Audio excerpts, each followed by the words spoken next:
दादर स्थानकाला अगदीच चिकटून असलेलं हनुमान मंदिर तुम्ही पाहिलंच असेल। तुमच्यापैकी अनेक जण येता जाता या मंदिरात जाऊन हनुमंताचं दर्शनही तुम्ही घेतलं असेल। हेच हनुमान मंदिर आता एका नव्या वादामुळे चर्चेत आलंय।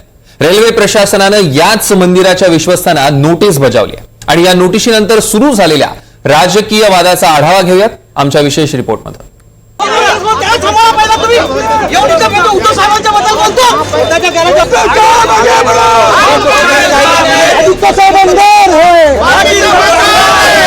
मुंबईचं केंद्रस्थान असलेलं दादर स्थानक आज राजकीय राड्याचं केंद्र झालं। दादरमध्ये 80 वर्ष जुनं हनुमान मंदिर पाडण्याची नोटीस आली आणि हनुमंताला न्याय देण्यासाठी सत्ताधारी विरोधकांमध्ये चढाओढ सुरू झाली। भाजपच्या मंगलप्रभात लोढांनी मंदिरात आरती केली तर ठाकरे गटाकडून मंदिर आम्हीच वाचवणार अशी बॅनरबाजी करण्यात आली। यानंतर ठाकरे गटाच्या कार्यकर्त्यांनी मंदिरात भेट देण्यासाठी आलेल्या सोमय्यांविरोधात जोरदार घोषणाबाजी केली। त्यांनी देखील एक बॅनर लावलेला पाहायला मिळतोय। या बॅनरवर दादर पूर्व हनुमान मंदिर आम्ही वाचवणारच अशा पद्धतीचा हा बॅनर लावलेला आहे। एका साइडला ज्या वेळेला रेल्वेने तोडीस कारवाईची नोटीस दिली होती त्या नोटीसचा फोटो आहे, तर दुसऱ्या बाजूला मंदिराचा फोटो आहे आणि खाली दादर पूर्व हनुमान मंदिर आम्ही वाचवणारच असा मजकूर देखील या बॅनरवर लावण्यात आलेला पाहायला मिळतोय। एकंदरीतच जर आपण बघितलं तर या मंदिराच्या अवतीभोवती राजकीय वातावरण देखील तापलेलं पाहायला मिळतंय। हनुमान मंदिराच्या वादाची ठिणगी सामनाच्या अग्रलेखातून पडली। त्यानंतर मंदिराला मिळालेल्या नोटिसीवरून उद्धव ठाकरेंनी भाजप नेत्यांना चांगलंच सुनावलं। गेल्या 80 वर्षापासून दादर रेल्वे स्टेशनच्या इथे असलेलं हमालांनी बांधलेलं, जो हमाल कष्ट करतो त्या हमालांनी बांधलेलं मंदिर गणपतीचं आणि हनुमानाचं हे भाजप सरकारने त्याला नोटीस पाठवली। ती नोटीस माझ्याकडे आहे की तुम्ही रेल्वेच्या जागेवरती अतिक्रमण केले 80 वर्षापूर्वी। 80 वर्षापूर्वीचं मंदिर हे पाडायला निघाले। मग तुमचं कुठे हिंदुत्व, कसलं हिंदुत्व आहे तुमचं? आम्हाला तुम्ही जेव्हा प्रश्न विचारता तुम्ही हिंदुत्व सोडलं का, मग तुम्ही काय सोडलेलं आहे आत्ता? ना तुम्ही आमच्या इथली मंदिरं वाचू शकत, ती तुमच्याच राजवटीमध्ये रेल्वे प्रशासन पाडतंय तरी आपलं केंद्र सरकार आणि राज्य सरकार ढिंब आहे।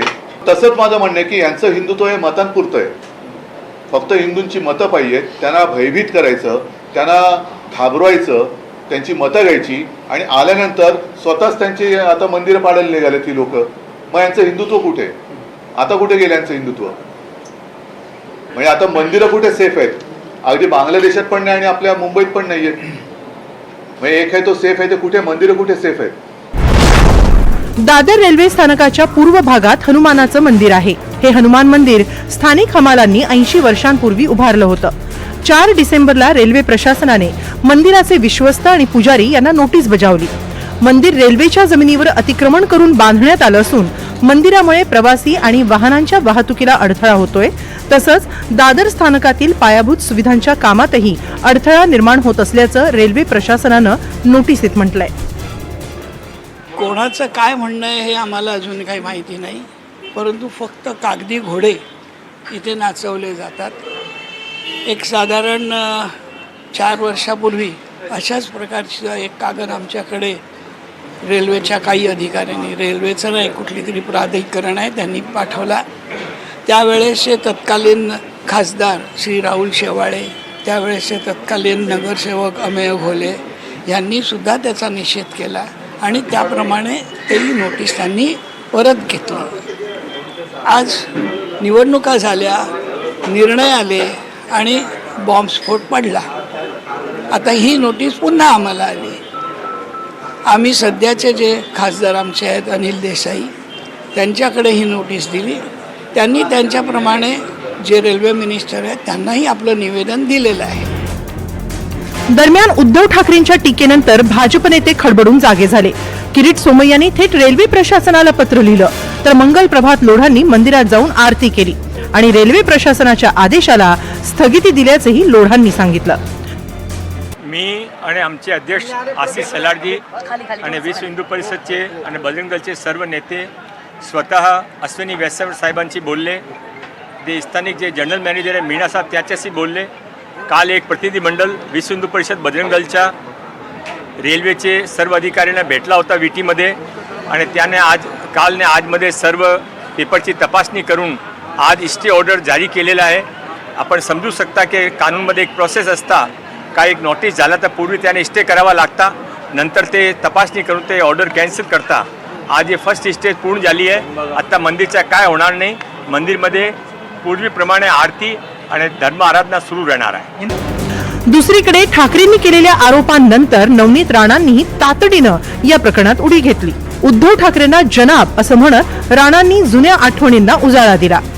जनाब उद्धव ठाकरेजींनी जे पत्रकार परिषद घेतली, जे आज सांगतात आहे की 80 वर्ष जुनं जे हनुमानजीचं मंदिर आहे रेल्वे डिपार्टमेंटची जाग्यावर, त्याच्याकरिता त्यांचं प्रेम बाहेर येत आहे आणि त्याच्याकरिता त्यांनी पत्रकार परिषद घेतली. तर माझा प्रश्न आहे जनाब उद्धव ठाकरेजींना की जेव्हा तुम्ही मुख्यमंत्री होतात, मी मुंबईमध्ये येऊन जेव्हा फक्त एवढंच म्हटलं होतं की मी हनुमान चालिसाचं पठण करेन, मी आणि रवीजींनी, तेव्हा तुम्ही अत्याचार केला, 14 दिवस जेलमध्ये ठेवला, लॉकअपमध्ये ठेवला, देशद्रोह कलमा लावल्या. तेव्हा हनुमानजी आणि हनुमान चालिसा का आठवली नाही आणि हिंदुत्व का आठवलं नाही? आज विधानसभाचं असं उत्तर या महाराष्ट्राची जनताने आपल्याला दिलं, तेव्हा आमचा झेंडा आणि आमचं हिंदुत्व, अरे आपली लायकी नाही आहे आमचे देशाचे प्रधानमंत्रीजी बद्दल बोलायचं. हनुमान मंदिरावरून दिवसभराचा राडा चांगलाच तापला. आदित्य ठाकरेंनीही दिवसाच्या शेवटी मंदिरात आरती करून आजच्या राड्याला अल्पविराम दिलाय. पक्षप्रमुख आहेच, पण उद्धव बाळासाहेब ठाकरे ही ताकद काय आहे ही आज आपण दाखवून देऊ.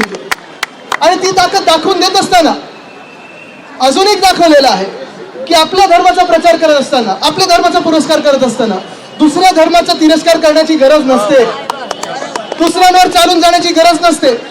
आणि खास करून भाजपचं जे चुनावी हिंदुत्व आहे, आपण सर्व हिंदू लोकांना भाजपच्या निवडणुकीपुरतं वापरतं, यूज अँड थ्रो करतं, ते देखील काल आपण त्यांचा पर्दा फाडून एक्सपोज केलेला आहे.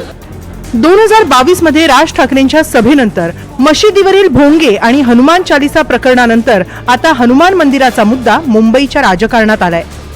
विधानसभेनंतर सर्वच राजकीय पक्ष आता महापालिका निवडणुकीच्या तयारीला लागले. त्यातच ठाकरेंनी बेगडी हिंदुत्वाच्या मुद्द्यावरून भाजपला घेरलंय. त्यामुळे आगामी निवडणुकीत मंदिर मशिदीचा मुद्दाच महापालिकेचं समीकरण जुळवणार का हे पाहणं महत्त्वाचं ठरेल. भाग्यश्री प्रधान आचार्य, NDTV मराठी, मुंबई.